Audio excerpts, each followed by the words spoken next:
Joining me now in the studio is Emily. First of all, what a terrific piece. Thank you. I mean, great piece. I literally hadn't remembered the Epic of Gilgamesh, which I had to read in college until it appeared right there. Back. Took me right back.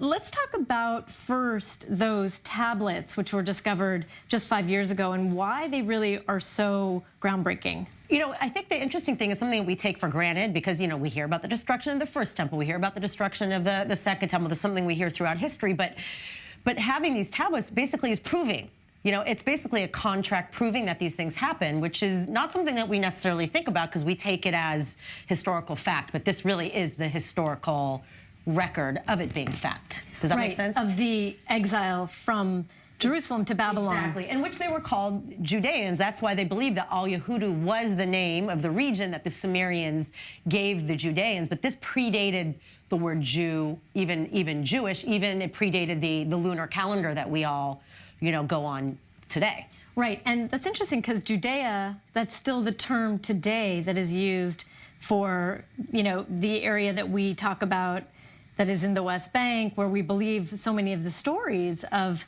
the Bible unfolded, right? Judea and Samaria. So we can get a grasp for just how ancient it is. Exactly. But talk to me a little bit more about the calendars. So basically the calendar, one thing that you realize, like the Sumerians, as you even said in the beginning, thousands and thousands of years old, the language itself doesn't have any semblances with the Semitic language.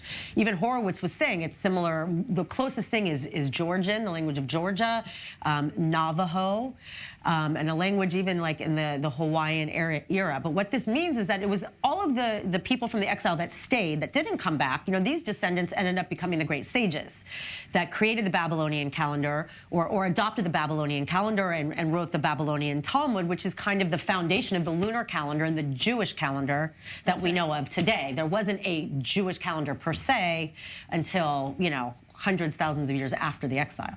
Right, which is fascinating. Very. I always think the Babylonian exile is particularly interesting because, first of all, no one, I think, predicted that the Jews would be able to come back so soon after the destruction under the next king, right, the Persian king, who would allow the Jews to rebuild that temple. I think, but the interesting thing also that you heard in the piece is that the prophet Jeremiah, you know, now we're putting the words and what they've said, you know, together in the names, but he had the vision before and said, hey guys, just live a good life, take care of your family, but the day of returning is going to come soon. And then they also reference Ezekiel, who, you know, was the prophet along the river there, also having visions, also showing the, you know, the idea of the Judeans physically being there and it being in that region that you heard about from Amanda and Wayne. Going back to just the tablets, where were they discovered? They were, actually, it's a very good question, I think they were discovered in Iraq. But see, this part of a big exhibit at the British Museum. They have a lot of the Sumerian tablets, and I believe it was many, many years ago, it made headlines when they found even the tablet of Gilgamesh. There have been a lot of archaeological trips, mainly from England, going to Iraq and studying what lies beneath. And it kind of begs the question of, you know, we think of Iraq, we think of Saddam Hussein, we think of the Gulf War. We're not thinking about all of these secrets that have been buried under Iraq, which has so much history about just humanity in general, not just the Jewish people, but the cradle of humanity, of civilization. That's right. And what was it like to sit down with the professor there? I mean, he has many students. He's trying to kind of, you know, intrigue them in a world that, you know, to us has seemed to have vanished.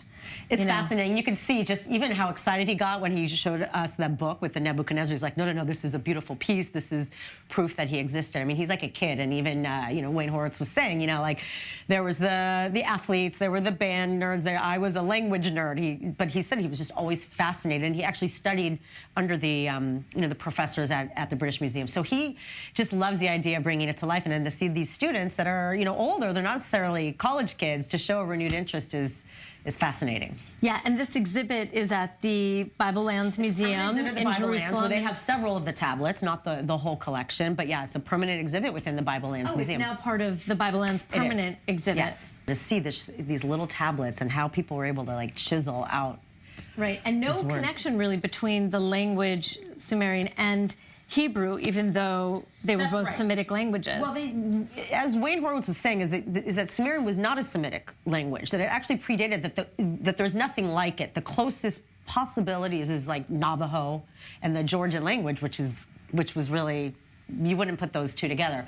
So, as he was saying, that the Sumeria predated it, most likely Abraham would have spoken that in the street, and Akkadian at home, kind of like he equated it to, you know, someone growing up in Southern California from Mexico are going to speak, you know, English in school and Spanish at home. But this was all before the modern day Hebrew and Aramaic that we know. Right, fascinating. Thank you so much, Emily.